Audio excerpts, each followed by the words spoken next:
For high-ticket coaching, consulting, and information products, there's two different types of conversion processes that we think about. There's sales-based conversion, and then there's marketing-based conversion. And so in this video, I'm gonna go over what the pros and cons of each, how they behave, and how do we move from sales-based conversion, where you're taking sales calls, over to marketing-based conversion, okay? And so we'll start here. There's sales and then marketing. And so I'll just basically go over what they are, how they behave first, and then we'll dive into how to actually transition over from sales to marketing. Okay, starting with sales. The primary job of marketing is to generate leads and conversations. I'll just put an M here for marketing. And the primary role for sales is you're basically diagnosing, you're educating, you're persuading. And so the CTA here is all of your funnel traffic, all of your traffic funnels over to a CTA, which is a book a call,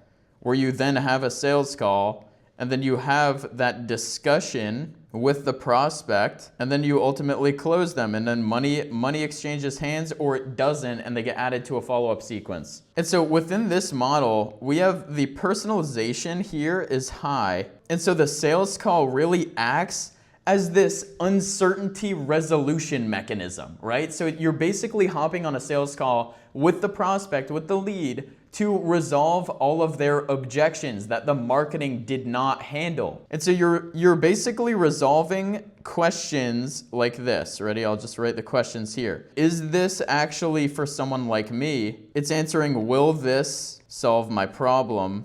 Can I trust you? Right, so these are all questions that you're answering because of the sales call. This is the conversion-based mechanism. It's the system in which you actually have the discussion with the prospect to answer all of their uncertainty so that you get them over the line and actually get them in the program so they can get the result and experience what all of these questions are essentially leading to. And most of the time, they're not going to spend money because they are uncertain, okay? And so this is the key distinction, and the bridge is the call, the sales call. And so if your marketing can answer these questions convincingly enough, then the sales call becomes completely redundant. And there's actually some surprisingly strong evidence from larger B2B companies regarding this process. And so Gartner reported that 67% of B2B buyers preferred a rep-free experience. And so what does this mean? This means that they preferred to not have a sales call. 67%. And then we have McKinsey, who did a similar study, that 73% of their respondents reported that they were comfortable placing a purchase that's over $50K on a checkout page.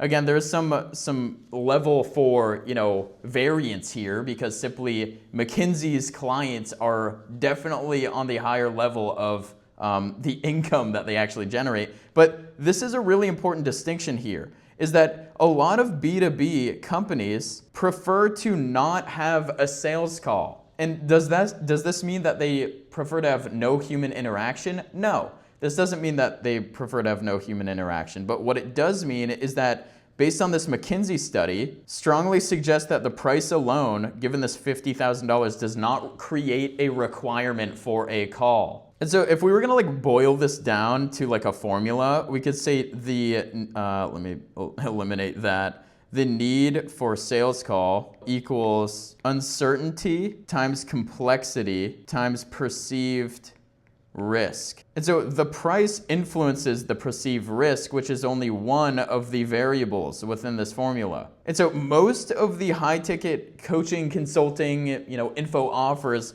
all start with this sales-based conversion mechanism. And this opens up a different question. Why does most people who start out in coaching, consulting, or selling info products all start with this sales-based conversion? And the answer is that sales-based conversion actually has one huge advantage early on, which is information bandwidth. And so if we imagine we have a 5K, coaching offer, your sales page can't actually adapt to someone who's literally mentally thinking that, oh, I've already tried a bunch of other coaching programs. This won't work for me. It's you can't resolve that that objection and the variance of objections within one single VSL, which is a virtual sales letter. And so this virtual sales letter that is pre-recorded is aimed at building trust and conviction and decreasing risk and handling buyer objections. And so you can't answer all of the variant buyer objections that will possibly happen. It's just, you would need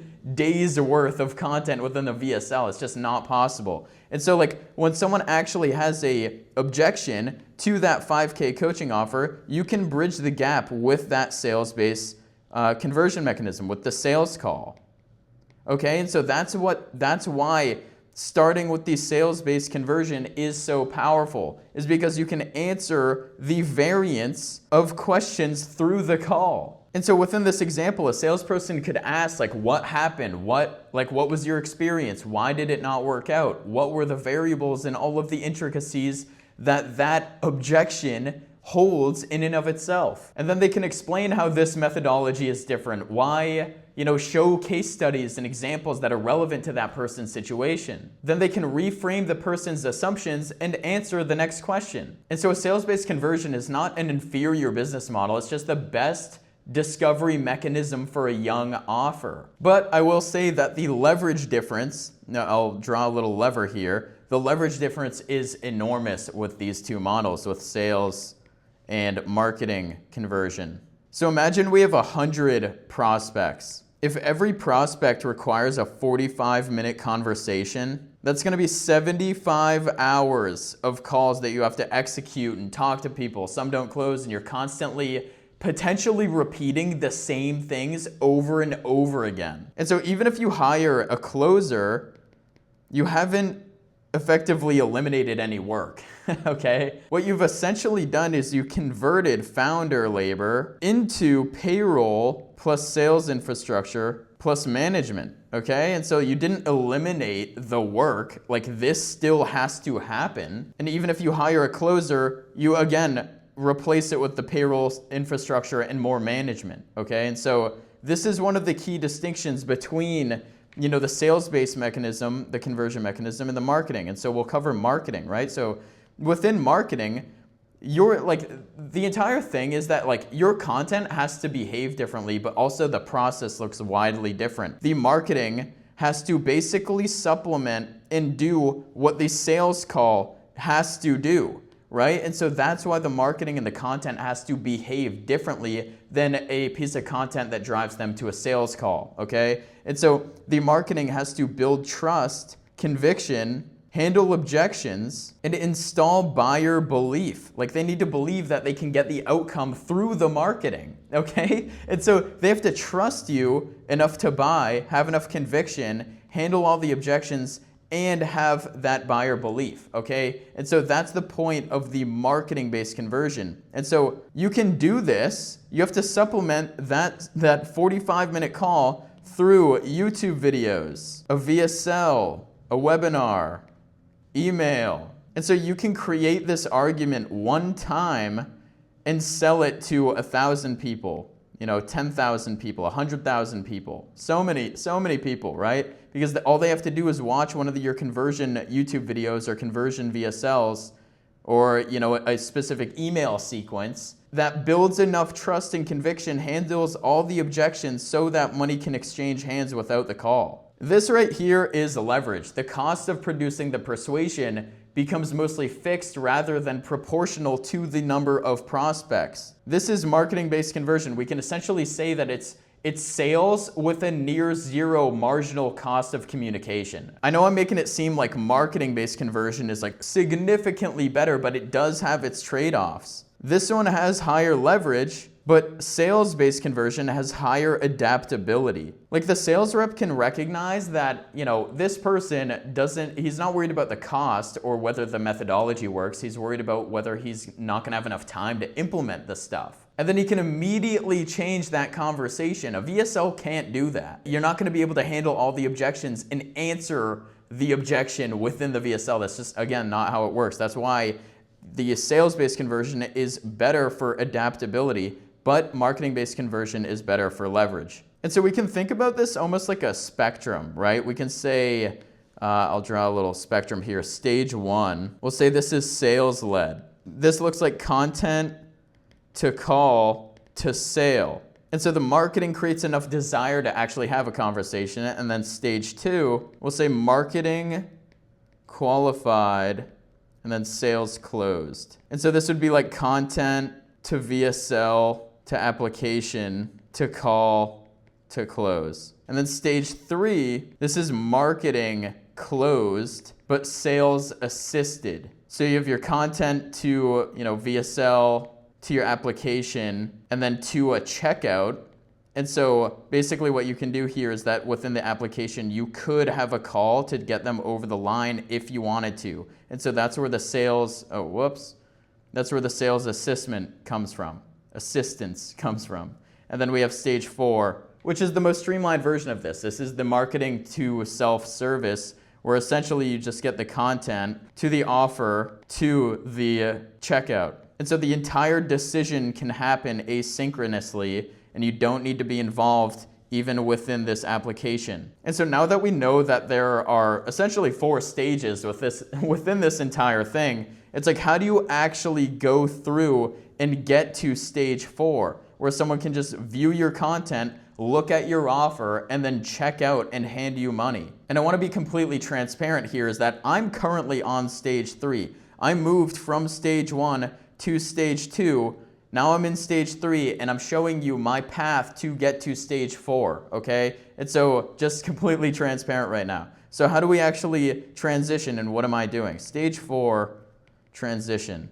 I'm not gonna wake up tomorrow and just delete Calendly, okay? Like I'm literally gonna go through this process. And so it starts with mining. We mine the sales calls. Every sales call that we've had, we have to identify like what are the most common objections and how do we package that within our content so that we can deliver the content in a way where it's actually serving this purpose of handling all of the, sort of the objections, the trust, the conviction, handling buyer uncertainty. Okay, and so that's what the purpose of mining the sales calls is for, is so we can get a clear picture on what most people are objecting to our offer for. And then we have to standardize the offer.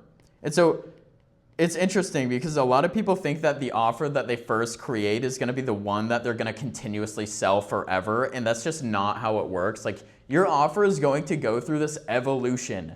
And that's just how it works. You're going to find out what works. You're going to get more specific. You're going to talk with your clients and figure out what their pain points are. And you get a little bit more narrow. You get more narrow on the problem, the scope, what you're actually offering. Your outcomes get better. Okay, and so your offer goes through this evolutionary phase, and it's a very important distinction. And so this gets dramatically easier when your scope and deliverables, your timeline, and then your ICP and outcomes are all more predictable. And then you have to move your diagnostic or your diagnosis into your marketing, which is literally what I'm doing right now, okay? And so what does this look like? You have to make the prospect recognize their problems, its cause, and the category of solutions that they need in order to solve it, all before they ever reach your offer, okay? And so that's one of the most important things. You want to move that diagnosis into your marketing. You get more specific, and you get more problem specific. Then you start building your sales arguments so you can create like a VSL, a webinar, YouTube videos, all of this stuff. And so you have to move this diagnosis into your actual sales arguments within the VSL, the webinar, the YouTube,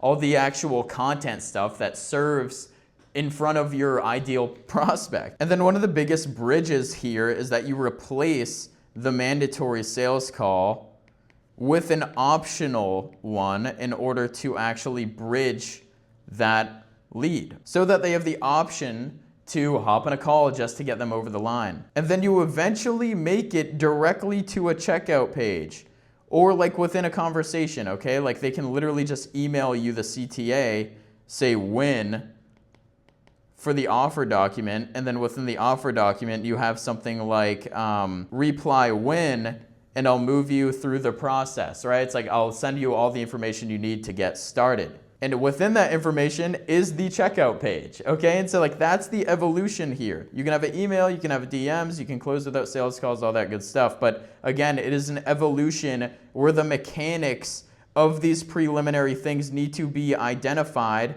so that you can know what to say, standardize the offer. You diagnose into the marketing and then actually execute it within building the sales arguments. And so the goal here is that it's not like we're gonna have zero sales conversations. We're just moving those conversations within email or DMs or within our content, okay? And so it's like you're basically having a conversation without actually having a conversation so that you can get them through the line. And one big caveat here is that the offer itself determines how easy this is going to be. And so standardized group coaching is going to be a lot easier to sell without a call than something like one-on-one consulting or strategic advisory, right? It's like that's going to be the offer itself determines how hard or how difficult it is going to be to actually sell without the call and sell through that marketing-based conversion. And I'll leave you with this, that sales is the highest bandwidth way to learn how to sell an offer, and then marketing is the highest leverage way to distribute what you've learned.